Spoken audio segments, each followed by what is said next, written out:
শ্ৰদ্ধাৰ শিক্ষাগুৰুসকল, আপোনালোক জ্ঞাত যে নিপুণ অসম মিছনে বিষয়ভিত্তিক শিকন ফলাফলসমূহ ধাৰ্য কৰিছে।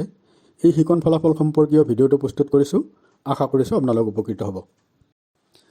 FLN মিছনৰ বিষয়ভিত্তিক শিকন ফলাফলসমূহৰ ভিতৰত প্ৰথম শ্ৰেণীৰ সাক্ষৰতা বিকাশৰ বাবে যিসমূহ শিকন ফলাফল ধাৰ্য কৰিছে সেই বিষয়ে এই ভিডিঅ'টোত আলোচনা কৰা হৈছে।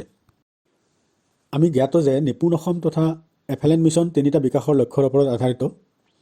এই বিকাশৰ লক্ষ্যসমূহৰ ভিতৰত 2 নং বিকাশৰ লক্ষ্য হ'ল শিশুসকল সফল ভাৱ বিনিময়কাৰী হ'ব। যিহেতু ভাৱ বিনিময়ৰ কথা কোৱা হৈছে, সেয়ে সাক্ষৰতা আৰু ভাষা সম্পৰ্কীয় দিশসমূহ এই বিকাশৰ লক্ষ্য 2ৰ অন্তৰ্গত। বিকাশৰ লক্ষ্যসমূহত উপনীত হোৱাৰ বাবে বিভিন্ন সমলত শিকন ফলাফলসমূহ আধাৰিত ক্ৰিয়াকলাপ সম্পূৰ্ণ কৰিব লাগিব।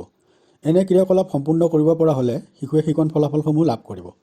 আনহাতে যদি সকলোবোৰ শিকন ফলাফল লাভ কৰে তেন্তে মুখ্য অৰ্হতাসমূহ লাভ কৰিব। আকৌ সকলোবোৰ মুখ্য অৰ্হতা লাভ কৰিলে শিশুৱে বিকাশৰ লক্ষ্যত উপনীত হ'ব।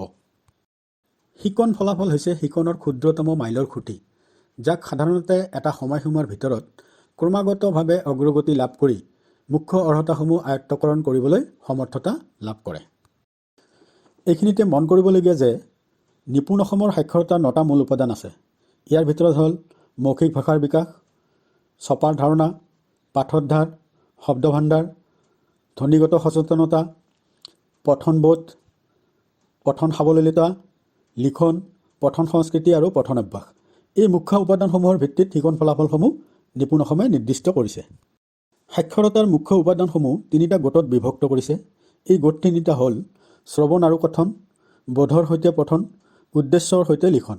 এই গোটসমূহৰ ভিতৰত মুখ্য অৰ্হতাসমূহ সামৰি লোৱা হৈছে।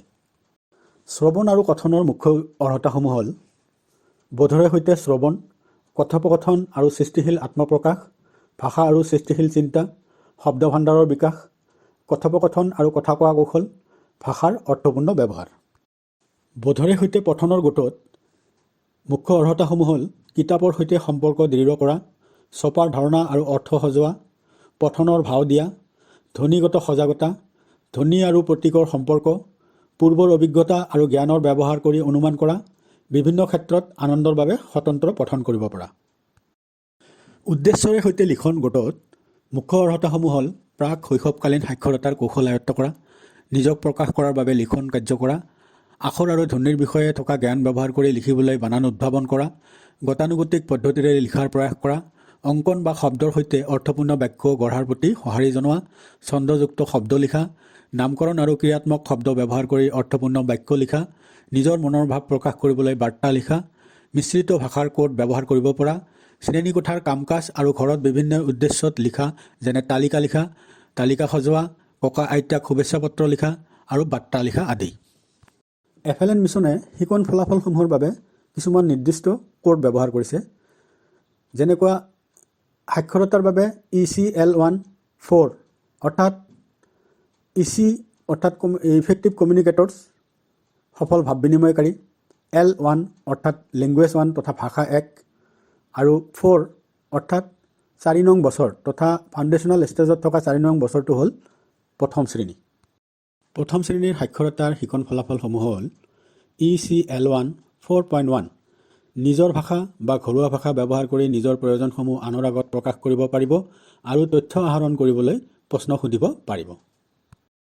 ECL1 4.2a নিৰ্দিষ্ট পঠনকোণ বা পঠন ক্ষেত্ৰৰ পৰা কিতাপ নিৰ্বাচন কৰি ছবিৰ সহায়ত কথোপকথন বা বৰ্ণনা কৰিব পাৰিব।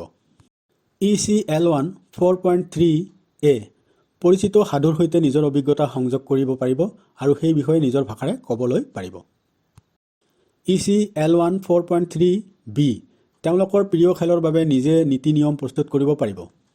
ECL1 4.4 পৰিচিত পদ্য আৰু গীতত ছন্দযুক্ত শব্দ চিনাক্ত কৰিব পাৰিব আৰু নতুন ছন্দযুক্ত শব্দ সৃষ্টি কৰিব পাৰিব। ECL1 4.5 কিতাপৰ পৃষ্ঠাবোৰ লুটিয়াই পাঠ্যপুথি আৰু শিশু সাহিত্যৰ পাঠবোৰৰ অৰ্থ অনুমান কৰিব পাৰিব আৰু বুজিবলৈ চেষ্টা কৰিব। ECL1 4.6 অনুমান কৰিবলৈ আৰু বুজি পাবলৈ আখৰৰ সৈতে ছবিৰ সম্পৰ্ক ঘটাব পাৰিব। ECL1 4.7 চৰাই, জীৱ জন্তু আৰু চৌপাশৰ বিষয়ে যেনে ঘৰ, বিদ্যালয়, ওচৰ পাজৰ আদিৰ বিষয়ে ক'ব পাৰিব আৰু নিজে উদ্ভাৱন কৰা বানান পৰম্পৰাগতভাৱে ব্যৱহাৰ কৰি সেই বিষয়ে কেইটামান শব্দ লিখিব পাৰিব। ECL14.8 সাধু কবিতা পঢ়োঁতে আখৰৰ আকৃতি আৰু ধ্বনিসমূহৰ প্ৰতি সজাগতা প্ৰদৰ্শন কৰিব আৰু লিখনত তাৰ ব্যৱহাৰ কৰিব পাৰিব। ECL14.9 নিজে অঁকা ছবি আৰু তেওঁলোকক দিয়া ছবিবোৰৰ উপলব্ধ কৰাৰ নাম দিব পাৰিব আৰু বানান উদ্ভাৱন কৰিব পাৰিব। পূৰ্বত আলোচনা কৰা সাক্ষৰতাৰ মুখ্য 9টা উপাদানৰ লগত এই শিকন ফলাফলসমূহ জড়িত হৈ আছে। মৌখিক ভাষা বিকাশৰ লগত প্ৰায় 5টা শিকন ফলাফল জড়িত হৈ আছে। এই শিকন ফলাফলসমূহ হ'ল ECL14.1, ECL14.2a, ECL14.3a, ECL14.3b, ECL14.4.